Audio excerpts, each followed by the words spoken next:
Okay, welcome back. We're on page 376 talking about row span and column span. And remember, these things appear inside the TD, okay? So that's where these spanning things take place, is inside the TD. Okay, so that's essentially the mechanics of this. And so now let's talk about some of the accessibility things that we can do.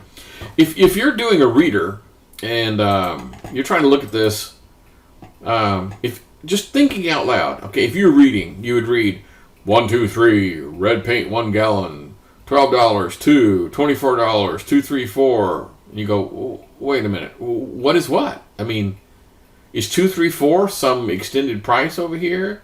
Is that the next column over here? Is this 2 over here? Is that an item number? How the heck would you know?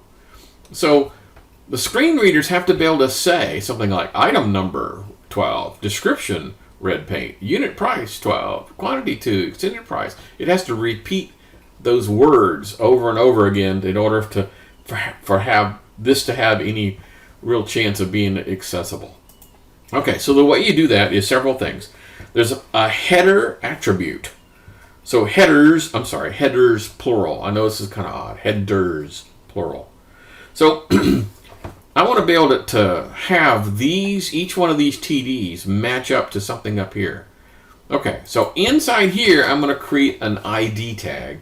And the ID tag is going to go in and tell me what it is you want the reader to say. And maybe you want to, it could be more, it could be less, right? Or it could be exactly the same thing you have here, right? It could be item number. Things that are said out loud. Let's say, for example, that I've abbreviated this item num, okay?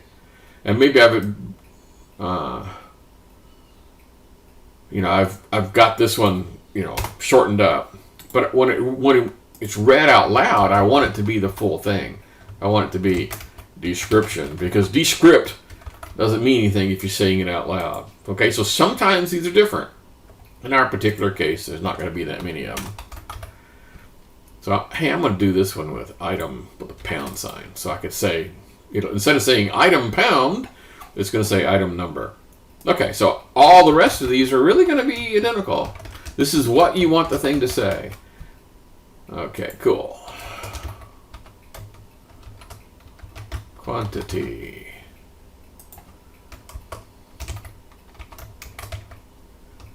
Extended price. Okay. Whew. All right. Now that you've got that, now you need to go down to here and tell this guy where those things, how you match them up. How do I tell that that belongs to item number? And you do that with headers, plural. Headers.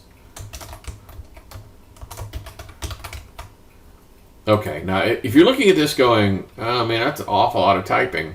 Yeah, you're absolutely right. I will tell you that in real life, if you were doing this in a what you see is what you get kind of purpose-built HTML editor, there's probably some cool things you can do to just kind of speed this up. All right, so headers, unit price,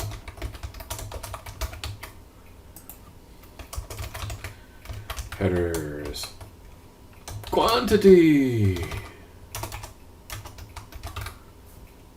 and of course, headers, extended price. I'm going to put the video on hold and finish up these others. Okay, through the magic of video editing, that didn't take very long at all, did it? Okay, so now as you can probably imagine, it's not going to look any different. It's going to look the same. Cool? I mean, well, except that I changed the word item number right there. But okay. The idea is that now when a screen reader reads this, it's going to say out loud, item number 1, 2, 3, description, paint number, and it'll do its thing. So this is kind of an important thing. There is an alternative. There's a thing called the scope, and it's kind of a new thing, and it takes an awful lot less typing. Essentially what you would do is you would have this little scope thing, and then the scope would tell you where you are, what column you're in. You don't have to retype it all. You would have like scope equals, column 1, row 3. right? It just tells you where you are where you are in this two-dimensional space. And the idea is, in this particular case, all the headings that I wanted to read were at the top.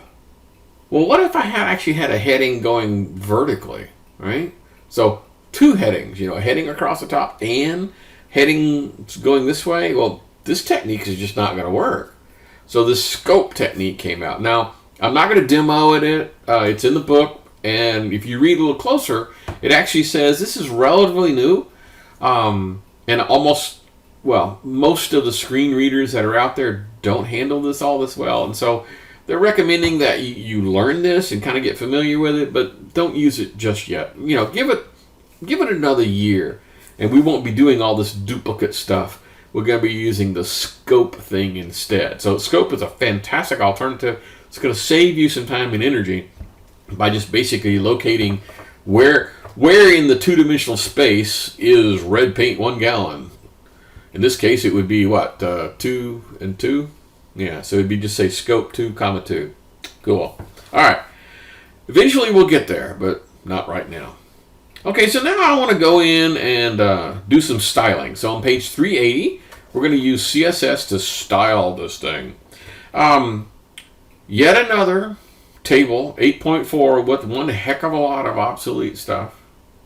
So let's just talk about, in fact, there's a table there that talks about the obsolete HTML and what the modern CSS equivalents are. Okay, so take particular note of things called border spacing.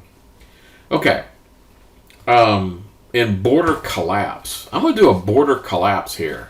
So I'm going to go at the very top, and I'm going to say style. Actually, I'll tell you what. I'm going to do this. I'm going to do this embedded, just for no particular reason. So I'm going to go back up to here and say style. Then I'm going to say, in this case, I'm assuming that I want this style to apply to every single table there is. Okay. Kind of an odd, but it's okay. So it'd be all right to just say table, right?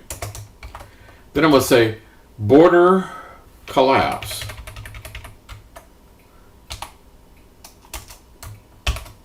And I'm going to say collapse. All right, let's just see what this looks like now. Well, what it did, instead of having those little double borders around it, because remember, we used to have 2 lines, so border collapse just pulled it down to 1. That's it.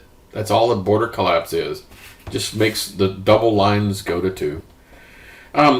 Border spacing. Now, border spacing only really kind of makes sense in the context if I didn't collapse it. So, all right. So I'm not going to do collapse. Instead, I'm going to do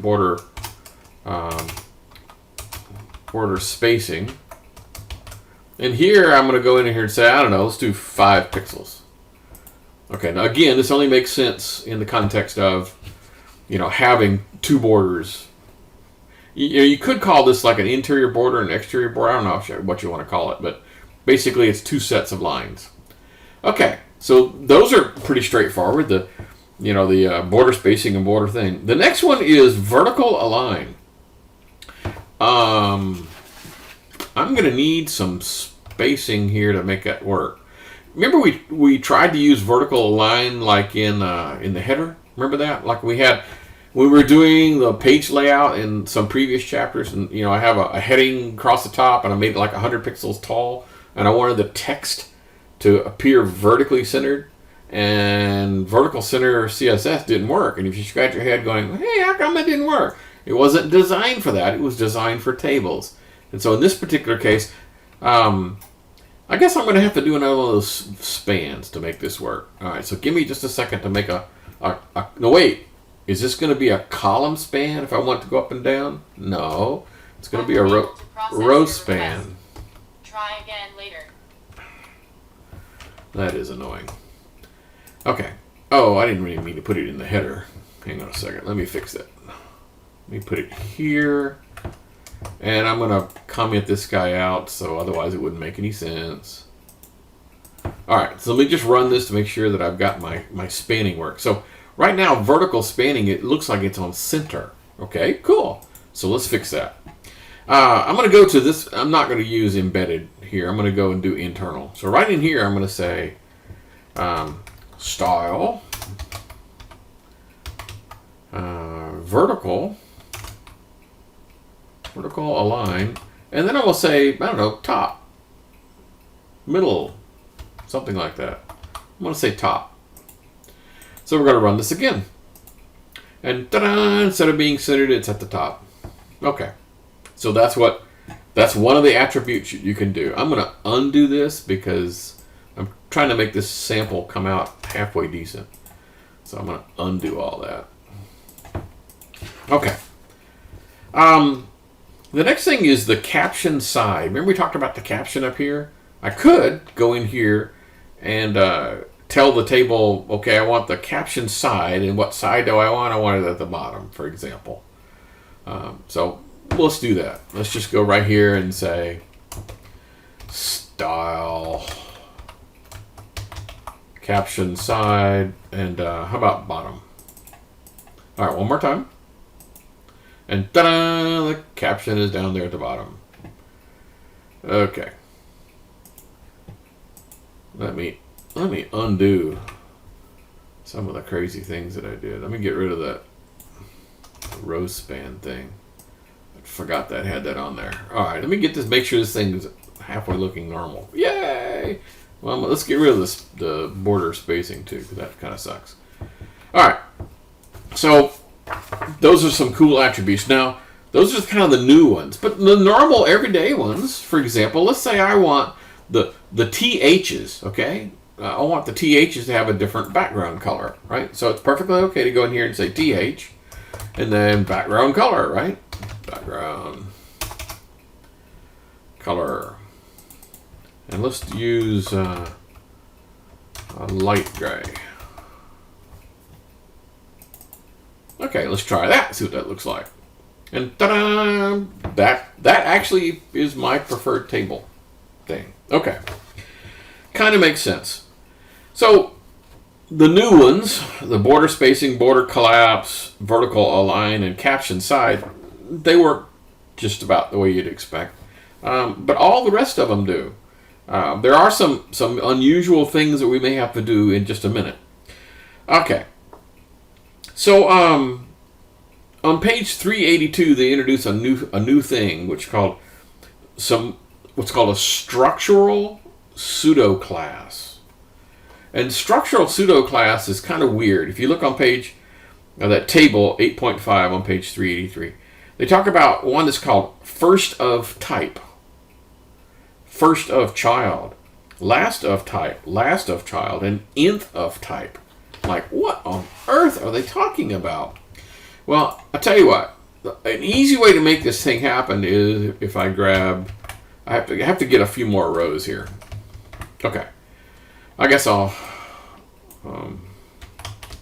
have to change this to something else. Blue paint and, I don't know, a ladder.